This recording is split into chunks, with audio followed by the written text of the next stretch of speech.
नमस्कार दोस्तों, welcome to the ईआरडीसी study. आज हम आप लोगों से जीडीपी के बारे में थोड़ा सा बात करेंगे, क्योंकि इससे आपके यूपी पीसीएस और आरओ और एआरओ के एग्जाम में एक क्वेश्चन आने का चांस रहता है।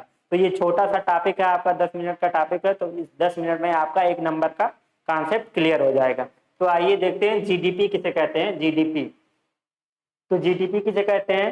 तो आपके मान लीजिए आपका ये हमारा देश है, हमारा प्यारा भारत इंडिया है। तो हमारे देश की सीमा के अंदर एक फाइनेंशियल ईयर में हमारे देश की सीमा के अंदर यहाँ पे जो रह रहे नागरिक है उनके द्वारा जनरेट की गई कुल इनकम का मौद्रिक मूल्य या मॉनेटरी वैल्यू। तो क्या है इसके कंडीशन, हमारे देश की सीमा के अंदर एक साल में, वन फाइनेंशियल ईयर में, वस्तुओं एवं सेवाओं का अंतिम मौद्रिक मूल्य, अंतिम ये मॉनेटरी वैल्यू जो होती है, मॉनेटरी वैल्यू लेना। जैसे हम टीचिंग कर रहे हैं, हमारा 1 लाख सैलरी है, तो हमारी मॉनेटरी वैल्यू क्या हो गई, 1 लाख हो गई। मान लीजिए कोई प्रोडक्ट बना, वो मान लीजिए 10,000 में बन के लास्ट में तैयार हुआ, उसका टोटल इंटरेस्ट वगैरह लगाने के बाद उसका 10,000 दाम है, तो वो उसकी मॉनेटरी वैल्यू क्या हो गई, 10,000। तो वस्तुओं एवं सेवाओं का जो अंतिम मौद्रिक मूल्य होता है, अंतिम मॉनेटरी वैल्यू होता है, वो लिया जाता है। तो हमारे देश की पॉलिटिकल बाउंड्री के अंदर, यहाँ पे फिजिकल बाउंड्री नहीं लेना, यहाँ पे पॉलिटिकल बाउंड्री लेना है। और अभी आप लोगों को हम बताएंगे कि पॉलिटिकल बाउंड्री किसे कहते हैं, क्योंकि इसमें कई सारी चीजें आ जाती हैं, इसमें थोड़ा विदेशों से रिलेटेड भी चीज आ जाता है। तो किसे जीडीपी कहेंगे, एक साल के अंदर, वन फाइनेंशियल ईयर में, विद इन पॉलिटिकल बाउंड्री, ये वस्तुओं और सेवाओं का जो अंतिम मूल्य है हमारे देश की सीमा के अंदर, वस्तुओं और सेवाओं का अंतिम मूल्य है, अंतिम मौद्रिक मूल्य, उसे हम लोग क्या कहेंगे, जीडीपी कहेंगे, या ग्रास डोमेस्टिक प्रोडक्ट, सकल घरेलू उत्पाद उसे कहेंगे। तो ये पॉलिटिकल बाउंड्री क्या होती है, इसके बारे में थोड़ा सा जान लेते हैं। पॉलिटिकल बाउंड्री, जैसे ये आपका इंडिया है, इंडिया के ये 12 नाटिकल मील तक ये आपका स्थल सीमा है। यहाँ तक क्या है, ये आपका स्थल सीमा है, लैंड बाउंड्री है। यहाँ से समुद्र में 12 नाटिकल माइल तक, इसे हम टेरिटोरियल रीजन कहा जाता है, टेरिटोरियल रीजन है। तो ये 12 नाटिकल माइल तक का ये रीजन, ये भी आपकी पॉलिटिकल सीमा के अंदर आएगी। तो पॉलिटिकल जीडीपी कैलकुलेशन के लिए ये 12 नाटिकल मील तक सीमा, ये आपकी यहाँ पॉलिटिकल बाउंड्री के अंदर आएगी। और आपका पॉलिटिकल बाउंड्री के अंदर क्या आ जाएगा, हमारे देश के मान लीजिए दूतावास कहीं पे काम कर रहे हैं विदेश में, दूतावास या इंडियन एम्बेसी जो विदेश में आईएफएस वाले होते हैं, ये जो यूपीएससी से आईएफएस वाले होते हैं, ये कहाँ काम करते हैं, दूतावास में, जो विदेश में, मान लीजिए अमेरिका में दूतावास कोई है, तो वो भी आपकी पॉलिटिकल बाउंड्री के अंदर आएगा। और क्या पॉलिटिकल बाउंड्री के अंदर आएगा, इंडिया की सेना कहीं पे कैंप लगाई, मान लीजिए इंडिया की सेना यहाँ आके बांग्लादेश में कैंप लगाई है, बांग्लादेश में, तो जितने समय तक वो बांग्लादेश में कैंप लगाई है, वो भी इंडिया की पॉलिटिकल टेरिटोरी के अंदर, पॉलिटिकल सीमा के अंदर आएगी। जितने समय तक यहाँ पे कैंप लगाएगी ये इंडिया की सेना, कोई और नहीं, इंडिया की सेना। तो दूतावास हो गया, ये इंडिया की सेना कहीं पे आप क्या कर रही है, कहीं पे कैंप लगा रही है, तो वो भी एरिया आएगा आपकी पॉलिटिकल बाउंड्री के अंदर। और क्या आएगा, और जैसे आपके देश का कोई प्लेन विदेशी एयरपोर्ट पे खड़ा है, तो जब तक वो खड़ा है वहां विदेशी एयरपोर्ट, तब तक वो रीजन भी क्या होगा, इंडिया के पॉलिटिकल रीजन में आएगा, वो भी रीजन आपके इंडिया के पॉलिटिकल रीजन में आएगा। तो क्या क्या पॉलिटिकल रीजन में आएगा, ये समुद्र में 12 नॉटिकल मील तक डिस्टेंस, और इंडियन एम्बेसी या दूतावास कहीं विदेश में है भारत का, वो पॉलिटिकल बाउंड्री में आएगा। या यहाँ के देश कहीं विदेश में कैंप लगाई है किसी दूसरे देश में, यहाँ की सेना, वो पॉलिटिकल बाउंड्री में आएगा। ये सब आपके पॉलिटिकल बाउंड्री में आएगा। तो जीडीपी किसे कहते हैं, एक फाइनेंशियल ईयर में, या एक फाइनेंशियल ईयर में, एक साल में, देश की सीमा के अंदर, देश की पॉलिटिकल सीमा के अंदर, ये ध्यान देना, सीमा नहीं, पॉलिटिकल बाउंड्री में, क्योंकि बहुत सारी चीजें आएंगी। तो एक साल के अंदर देश की पॉलिटिकल बाउंड्री के अंदर जो भी वस्तुओं और सेवाओं का उत्पादन हो रहा है, उसका अंतिम मौद्रिक मूल्य, यहाँ पे विदेशी कंपनियां भी, इंडिया में विदेशी कंपनियां, तो ये भी देश की जीडीपी में काउंट होंगी। मान लीजिए यहाँ पे कोई चाइना की कंपनी लगी है, यहाँ पे चाइना के वर्कर काम कर रहे हैं, लेकिन ये जो यहाँ पे अर्न कर रहे हैं, ये आपका जीडीपी में काउंट होगा। ये कहाँ काउंट होगा, ये विदेशी कोई कंपनी यहाँ पे लगी है या विदेशी नागरिक यहाँ पे काम कर रहे हैं, तो ये चीज आपके जीडीपी में कैलकुलेशन होगा। तो देश की सीमा के अंदर जितना भी कैलकुलेशन होगा, देश की बाउंड्री के अंदर जितना भी कैलकुलेशन होगा। और कौन सी बाउंड्री लेना है? पॉलिटिकल बाउंड्री लेना है। कौन सी बाउंड्री? Political boundary. और पॉलिटिकल बाउंड्री का मतलब हम आप लोगों को बता दिए। तो देश की पॉलिटिकल बाउंड्री के अंदर जितना भी इनकम जनरेट होगा उसका वस्तुओं और सेवाओं का अंतिम मौद्रिक मूल्य जो होगा उसे हम लोग क्या कहेंगे? जीडीपी कहेंगे, या सकल घरेलू उत्पाद। तो ये आप लोगों को समझ में आ गया। जीडीपी किसे कहते हैं? अब देखते हैं जीएनपी किसे कहते हैं, या ग्रास नेशनल प्रोडक्ट, या सकल राष्ट्रीय उत्पाद। इसका क्या नाम है? सकल, का नाम है सकल राष्ट्रीय उत्पाद। ये ग्रास नेशनल प्रोडक्ट है। अब ये क्या होता है? नेशनल क्या होता है? यहाँ पे डोमेस्टिक था, यहाँ पे डोमेस्टिक था, और ये चेंज हो गया, नेशनल हो गया राष्ट्रीय। अब राष्ट्रीय किसे कहेंगे? तो राष्ट्रीय यहाँ आपके देश के सिटीजन से रिलेटेड है। राष्ट्रीय किससे रिलेटेड है? आप राष्ट्रीय किसे कहेंगे? या ये आपके देश के जो सिटीजन है उसी को तो राष्ट्रीय कहेंगे, या विदेशी जो यहाँ पे रह रहे हैं उसको राष्ट्रीय कहेंगे? उसको नहीं राष्ट्रीय कहेंगे ना। आपके देश के जो सिटीजन है उसको राष्ट्रीय कहेंगे। तो आपके देश के सिटीजन द्वारा जो इनकम जनरेट की जा रही है, सिटीजन जो यहाँ पे सिटीजन रह रहे हैं या यहाँ के बाहर रह रहे हैं, यहाँ के बाहर रह रहे हैं, जैसे ये मान लीजिए इंडिया, ये मान लीजिए इंडिया है, इंडिया, तो ये मान लीजिए इंडिया है, इंडिया। तो यहाँ से बाहर भी कुछ नागरिक रह रहे होंगे, हमारे देश के नागरिक। मान लीजिए यहाँ कुछ नागरिक आपके रह रहे हैं बाहर, विदेश में, तो इनके द्वारा भी तो इनकम जनरेट हो रहा है। तो इनके द्वारा जो इनकम जनरेट हो रहा है वो भी आपका नेशनल इनकम में आएगा। वो ग्रास नेशनल इनकम, सकल राष्ट्रीय उत्पाद में ये वाला इनकम आएगा। क्योंकि ये क्या है? ये आपके देश के सिटीजन है और ये कहाँ रह रहे हैं? विदेश में रह रहे हैं। यहाँ के लोग जो बाहर जाके जॉब कर रहे हैं वो जो भी इनकम वहां जनरेट करेंगे वो क्या होगा? अपने देश भेजेंगे, अपने परिवार वालों को भेजेंगे। तो वो आपका किस में आएगा? नेशनल, ये ग्रास नेशनल इनकम प्रोडक्ट में आएगा। वो आपका ग्रास नेशनल प्रोडक्ट में आएगा क्योंकि वो इंडिया के सिटीजन है। लेकिन यहाँ पे कुछ विदेशी भी तो काम कर रहे हैं इंडिया में।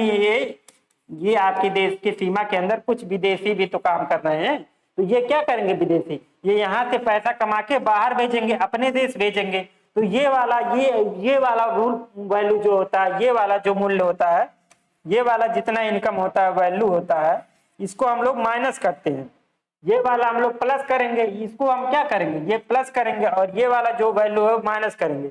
तो ये आपका जो जीडीपी होता है उसमें ये विदेश से जो अर्न किया गया इनकम है, इंडिया के लोग जो विदेश से इनकम अर्न करते हैं वो प्लस कर देते हैं, और यहाँ विदेशी जो इंडिया में रहे उनके द्वारा जो जनरेट किया गया इनकम है उसको माइनस कर देंगे। तो ये आपका हो जाएगा ग्रास नेशनल इनकम, सकल राष्ट्रीय उत्पाद। तो जीएनपी क्या होगा? जीएनपी, ग्रास नेशनल प्रोडक्ट, क्या हो जाएगा? इक्वल टू, ये आपका हो जाएगा जीडीपी प्लस एनएफआईए। अब अभी आप लोगों को हम बता रहे हैं एनएफआईए क्या होता है। इसको हम लोग बोलते हैं net factor income from abroad. इसे एनएफआईए को क्या बोलते हैं? Net factor income from abroad, मतलब विदेशों से प्राप्त शुद्ध साधन लागत, शुद्ध साधन इनकम, विदेशों से प्राप्त शुद्ध साधन इनकम, ये नेट फैक्टर इनकम। इसकी वैल्यू क्या होती है? मान लीजिए एक्स माइनस वाई।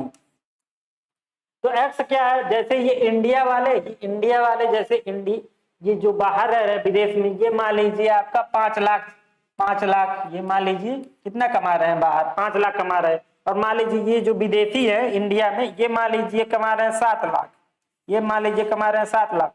तो ये जो इंडिया वाले लोग हैं ये कम कमा रहे हैं, लेकिन ये जो इंडिया में विदेशी हैं ये 7 लाख कमा रहे हैं, और वो लोग कितना कमा रहे हैं? 5 लाख।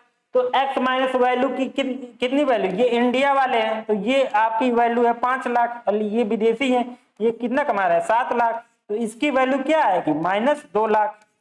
-2 लाख आई। इसकी वैल्यू कितनी है? एक्स माइनस वाई की वैल्यू -2 लाख, क्योंकि इंडिया वाले क्या कर रहे हैं? कम कमा रहे हैं, लेकिन यहाँ पे जो विदेशी रह रहे हैं इंडिया में ये ज्यादा कमा रहे हैं, ये 7 लाख कमा रहे हैं।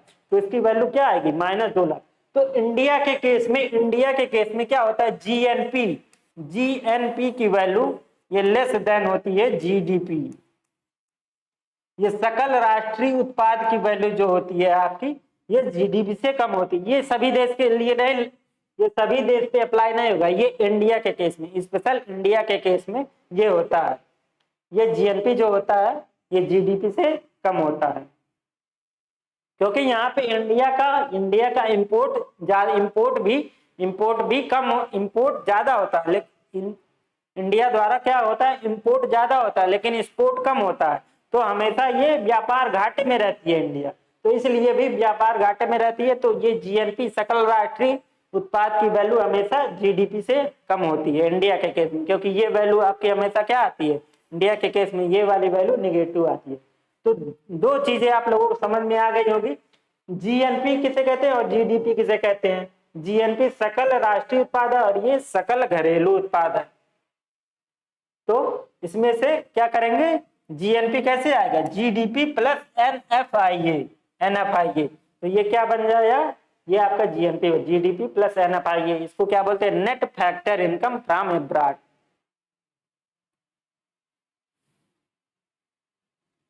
ये हो गया, दो टॉपिक आपका हो गया, जीडीपी किसे कहते हैं और जीएनपी किसे कहते हैं। अब आइए देखते हैं एनडीपी किसे कहते हैं और एनएनपी किसे कहते हैं।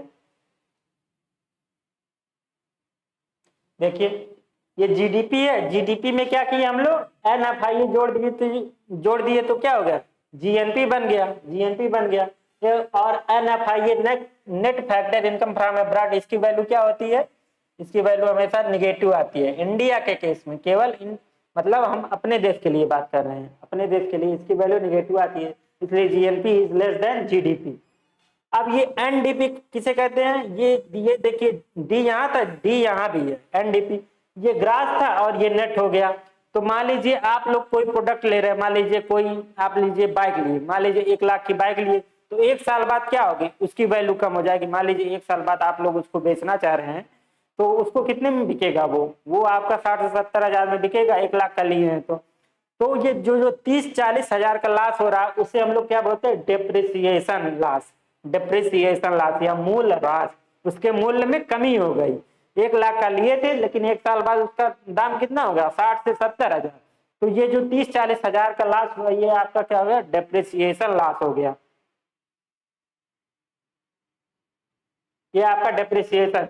तो जीडीपी में से ये डेप्रिसिएशन माइनस कर देंगे, जीडीपी में से डेप्रिसिएशन माइनस कर देंगे तो क्या आ जाएगा, एनडीपी आ जाएगा। एनडीपी नेट डोमेस्टिक प्रोडक्ट या शुद्ध घरेलू उत्पाद। तो सेम इसी तरह ये जीएनपी है, ग्रास नेशनल प्रोडक्ट है, ग्रास नेशनल सकल राष्ट्रीय आय उत्पाद है, ये सकल राष्ट्रीय उत्पाद है। इसमें में से डेप्रिसिएशन माइनस करेंगे तो ये आ जाएगा एनएनपी आ जाएगा, शुद्ध राष्ट्रीय उत्पाद आ जाएगा। क्योंकि इसमें भी क्या होगा, 1 साल बाद कुछ डेप्रिसिएशन होगा, 1 साल बाद क्या होगा, मान लीजिए अभी आप लोग कोई चीज ले रहे, कोई इसका मूल्य है, 1 साल बाद उसकी मूल्य कम हो जाएगी। तो इन दोनों में, इसमें से आप जीडीपी में से डेप्रिसिएशन करेंगे तो ये देखिए बीच वाली वैल्यू सेम वही रहेगी। यहाँ पे भी ये बीच वाली वैल्यू क्या थी, ये नेशनल था, ये भी नेशनल है, ये डोमेस्टिक है, इसमें से डेप्रिसिएशन करेंगे तो ये डोमेस्टिक आएगा। ये ग्रास था तो ये नेट हो जाएगा, लॉस होने के बाद ये क्या होगा, ग्रास का नेट हो जाएगा। सेम इसी तरह लॉस होने के बाद ग्रास जो था वो क्या हो जाएगा, नेट हो जाएगा, नेट। ये क्या है, नेट नेशनल प्रोडक्ट है। तो ये चारों चीज आप लोगों को समझ में आ गई होगी। और ये जो आपका एनएनपी होता है, ये एनएनपी होता है, इसी को हम लोग कहते हैं नेशनल इनकम या राष्ट्रीय आय। तो एनएनपी ये फैक्टर, एफसी का मतलब होता है यहाँ फैक्टर कास्ट या साधन लागत।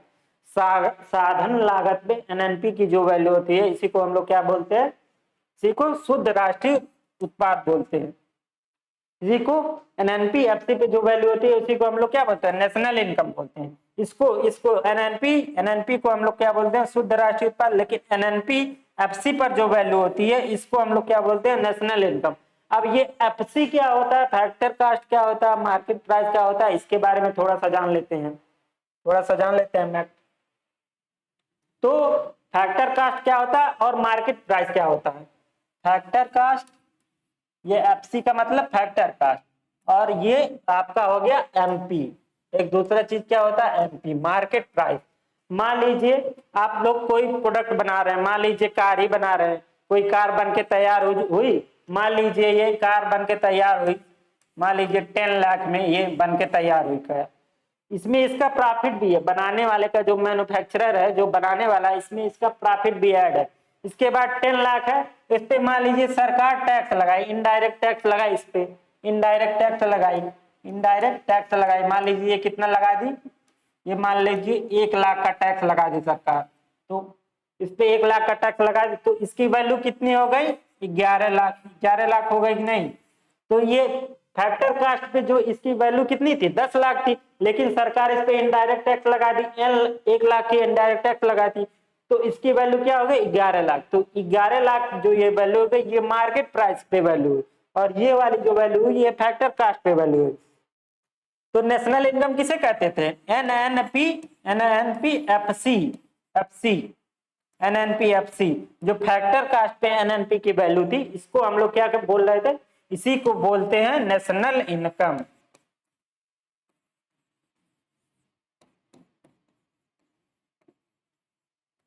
अब आप लोगों का कॉन्सेप्ट क्लियर हो गया होगा कि नेशनल इनकम किसे कहते हैं। तो एनएनपीएफसी पे जो वैल्यू होती है उसी ही नेशनल इनकम कहते हैं। एक चीज और इसमें होता है कि एक चीज और इसमें होता है सब्सिडी। मान लीजिए यहाँ पे ये 10 लाख था, 1 लाख गवर्नमेंट टैक्स लगाई, 11 लाख हो गया, लेकिन मान लीजिए 50,000 सरकार सब्सिडी दे दी, तो इसका ये आपका इनडायरेक्ट टैक्स होता है, इसे इसका एक होता है NIT, net indirect tax. Net indirect tax किसे कहते हैं, तो ये जो आपका इनडायरेक्ट टैक्स लग रहा था, इनडायरेक्ट टैक्स जो लग रहा था, इसमें से माइनस सब्सिडी कर देंगे, सब्सिडी माइनस कर देंगे। मान लीजिए ये आपका इनडायरेक्ट टैक्स 1 लाख का लग रहा था, मान लीजिए गवर्नमेंट 50,000 का क्या दे दी, सब्सिडी दे दी, तो इसका क्या होगा, नेट इनडायरेक्ट टैक्स आपका 50,000 ही रह गया, 50,000 ही रह गया। तो अब इसकी वैल्यू कितनी आएगी, अब इसकी वैल्यू 11 लाख ना होके कितनी आएगी, 10.5 लाख, 10.5 लाख हो जाएगी इसकी वैल्यू। क्यों, क्योंकि यहाँ पे गवर्नमेंट क्या कर दी, 50,000 का सब्सिडी दे दी, तो ये सब्सिडी आपका इनडायरेक्ट टैक्स में से माइनस कर लेंगे, तो इसको हम लोग बोलेंगे नेट इनडायरेक्ट टैक्स। तो ये फैक्टर का ये आपका होगा एनआईटी, यहाँ पे आपका होगा एनआईटी, नेट इनडायरेक्ट टैक्स। यहाँ पे इनडायरेक्ट टैक्स ना लेके हम लोग क्या लिखेंगे, नेट इनडायरेक्ट टैक्स, क्योंकि कुछ चीजों पे सरकार सब्सिडी देती है और कुछ चीजों पे नहीं देती है।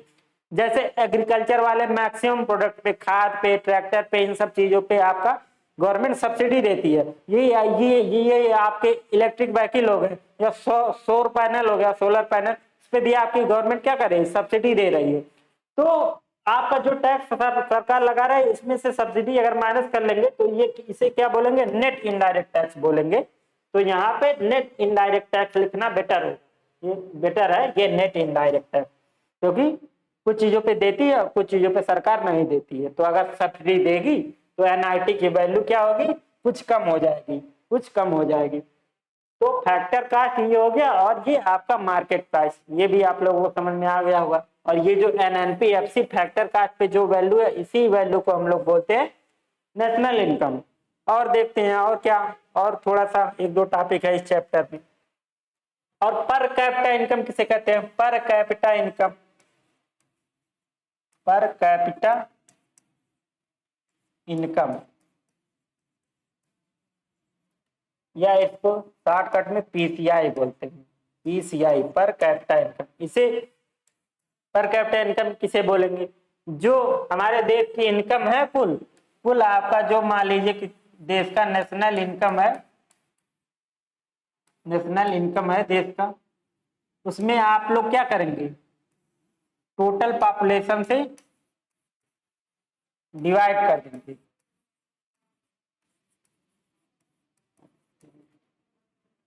आपके देश का नेशनल इनकम है, उसमें टोटल पॉपुलेशन का डिवाइड कर देंगे, टोटल पॉपुलेशन से, तो वो नेट पर कैपिटा इनकम मतलब एक लोगों की इनकम आ जाएगी कि नहीं। किसी देश का जो टोटल इनकम है, किसी देश का जो टोटल इनकम है, उसमें से टोटल पॉपुलेशन से डिवाइड कर देंगे, उसमें टोटल पॉपुलेशन से डिवाइड कर देंगे, तो ये क्या आ जाएगा, एक लोगों की पर कैपिटा इनकम, मतलब ये पर पर्सन का इनकम आ जाएगा। तो इससे हम लोग क्या मेजर करते हैं, किसी देश का इकोनॉमिक ग्रोथ। ये इंपॉर्टेंट क्वेश्चन है, ये आता है, ये क्वेश्चन आया एग्जाम में आपके पीसीएस, यूपीएससी, हर जगह आया है कि पर कैपिटा इनकम का यूज क्या मेजर करने के लिए होता है, या किसी देश का इकोनॉमिक ग्रोथ मेजर करने के लिए सबसे अच्छा चीज क्या होता है, तो पर कैपिटा इनकम होता है। किसी देश का इकोनॉमिक ग्रोथ, किसी देश का इकोनॉमिक ग्रोथ मेजर करने के लिए हम लोग पर कैपिटा इनकम का यूज करते हैं। अगर पर कैपिटा इनकम ज्यादा है किसी देश का तो उसका इकोनॉमिक ग्रोथ अच्छा होगा। तो इकोनॉमिक ग्रोथ अच्छा, उसमें आपसे उसके ऑप्शन में कई चीजें रहेंगी, उसमें किस पे टिक लगाना, पर कैपिटा इनकम। किसी देश की इकोनॉमिक ग्रोथ मेजर करने के लिए सबसे अच्छा सोर्स क्या होता है, पर कैपिटा इनकम। और एक दो चीजें हैं चैप्टर में, एक होता है बेस ईयर। बेस ईयर, तो बेस ईयर आपका कितना लिया जा रहा है, 2011-12। नेशनल इनकम निकालने के लिए, नेशनल इनकम निकालने के लिए, हमारे कंट्री का नेशनल इनकम निकालने के लिए एक बेस ईयर लिया जाता है। तो ये बेस ईयर आपका क्या है, 2011-12।